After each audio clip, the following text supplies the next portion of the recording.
আসসালামু আলাইকুম। মধুসব বিডির পক্ষ থেকে আপনাদের আন্তরিক শুভেচ্ছা জানাচ্ছি।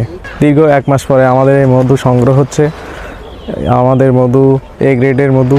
আপনারা যদি নিতে চান তাহলে হোয়াটসঅ্যাপ নাম্বারে বা SMS-এর মাধ্যমে যোগাযোগ করুন আমাদের সাথে। এই মাঠের এই বিস্তীর্ণ এলাকা জুড়ে সরিষা ক্ষেত আছে। এখান থেকে মৌমাছি সরিষা ফুলের মধু সংগ্রহ করে বক্সে রাখে, আর সেখান থেকেই আমরা আপনাদের এই ভালো মানের মধু দিয়ে থাকি। এখন কি চাকরি ভাঙবা? হ্যাঁ, এখন চাক থেকে মধু সংগ্রহ হবে। কিভাবে মধু সংগ্রহ করা হয় আমাদের একটু দেখাও। আসো, কতদিন পরে মধু কালেকশন দিচ্ছি বলতে পারেন? অন্যরা 2টা টান দিয়ে চলে গেছে।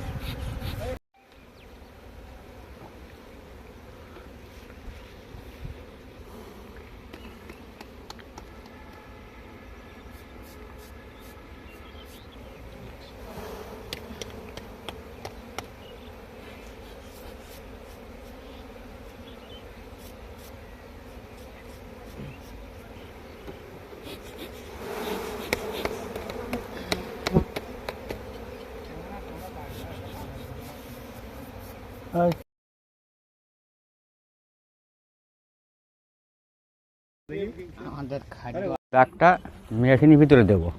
এটা মেশিনের ভিতরে কি জন্য দেবেন? এই মধুটা ঝাড়াই করে নেওয়ার জন্য। আচ্ছা, এটা কিভাবে করেন আমাদের একটু দেখাও। হ্যাঁ, এই ট্রাকটাই মেশিনের বাক্সের ভিতর দিয়ে পাক দিলে এর ভিতরে হাওয়া তৈরি হচ্ছে।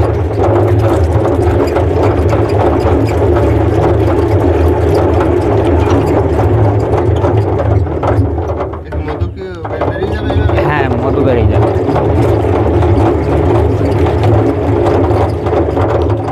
এর ভিতরে ডিম বাচ্চা কিছুই যাবে না, শুধু মধু চলে যাবে।